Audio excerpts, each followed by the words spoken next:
Hi, I'm Dave Holmes. I live in Barcelona and I've put together this short video to share my concerns about what appears to be the acceleration of the death of freedom of speech and the suppression of any legitimate questioning of many of the things we see happening around us as we live through the coronavirus pandemic.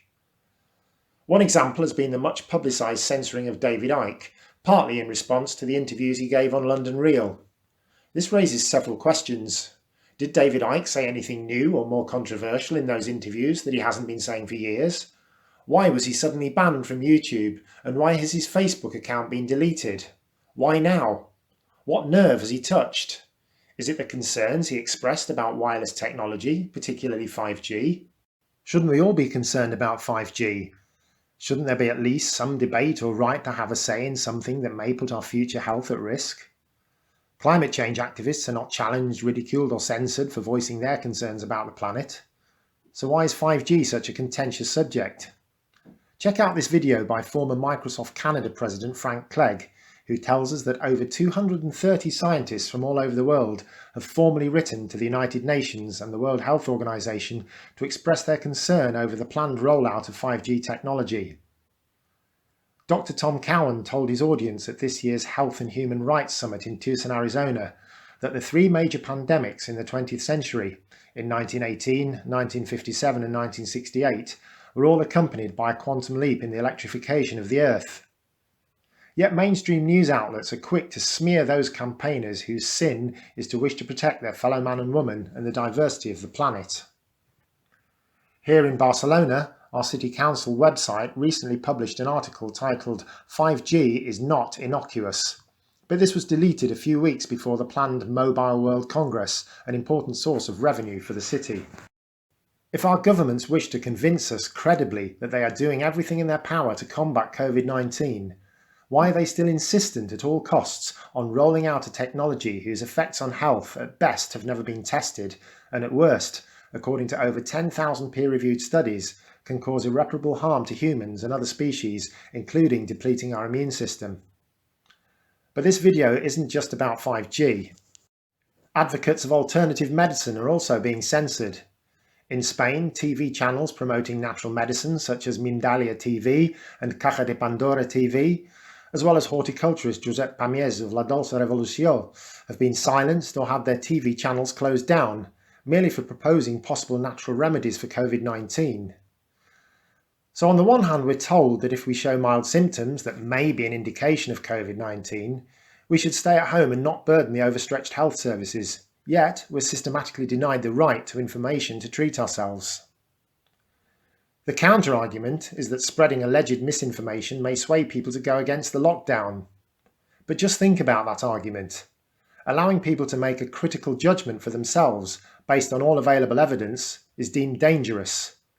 People need rules to follow, rules imposed from the advice of expert scientists like Neil Ferguson, who are quite happy not to follow them themselves.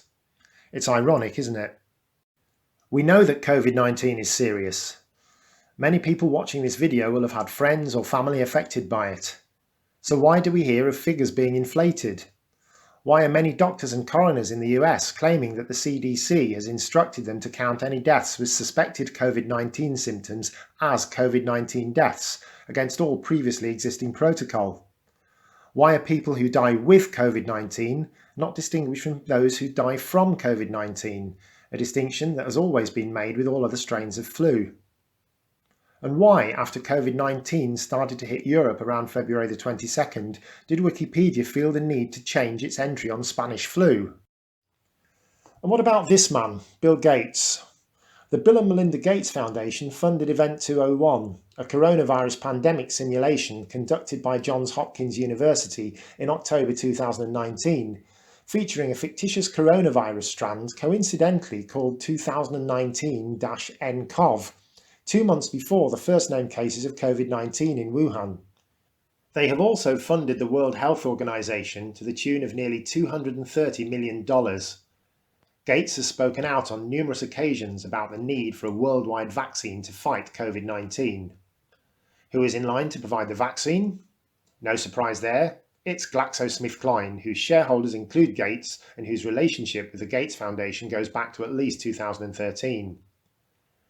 Gates is also a proponent of a worldwide digital ID scheme administered by Vaccine. Microsoft was a founding member of the platform ID 2020, set up in 2017 and funded by the Rockefeller Foundation.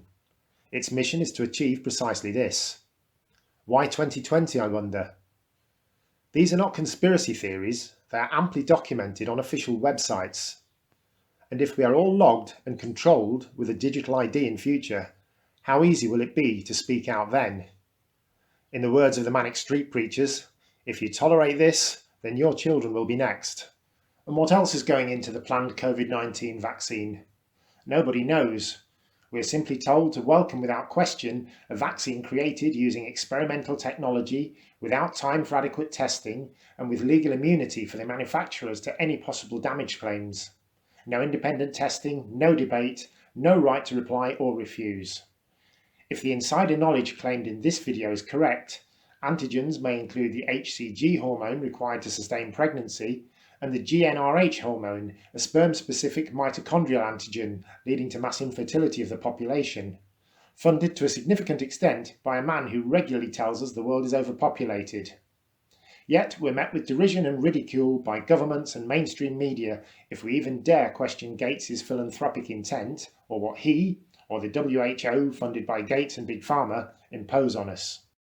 Environmental attorney Robert F. Kennedy Jr., son of Bobby Kennedy and nephew of John F. Kennedy, is currently petitioning for Gates to be indicted for crimes against humanity due to an extensive list of alleged damage from Gates-funded vaccines in India, South Africa, the Congo, Tanzania, Afghanistan, Mexico, Nicaragua and the Philippines. Is David Icke more dangerous than Bill Gates? Is none of this newsworthy? Maybe John Pilger is right and true independent investigative journalism is on its last legs. As philosopher Brad Evans pointed out in conversation with Russell Brand, all pandemics in history have left a legacy of social change. Are contact tracing apps going to go away once the world is cured of coronavirus after all the money that has been invested in them? Shouldn't we be concerned about this? The best way to make people doubt and question your motives is to attempt to silence any opposition. Whatever endgame is planned by whichever interests, this is about more than COVID-19, as if that wasn't enough for us to worry about in itself. This is about protecting our freedoms from Big Pharma, Big Telecom, and the increasing surveillance and authoritarianism of Big Brother. My aim here isn't to convince anyone of any of the particular issues that currently worry me and many other people. Their common denominator is that they've become taboo. My point is simply and demonstrably that our free speech is under more serious threat than it has ever been in the lifetime of many of us. This is what the new normal is shaping up like. Like many things in life, we won't realise how precious it is until we lose it. So speak out, listen, and share information. Otherwise, as Martin Niemöller's famous poem ends, then they came for me, and there was no one left to speak out for me.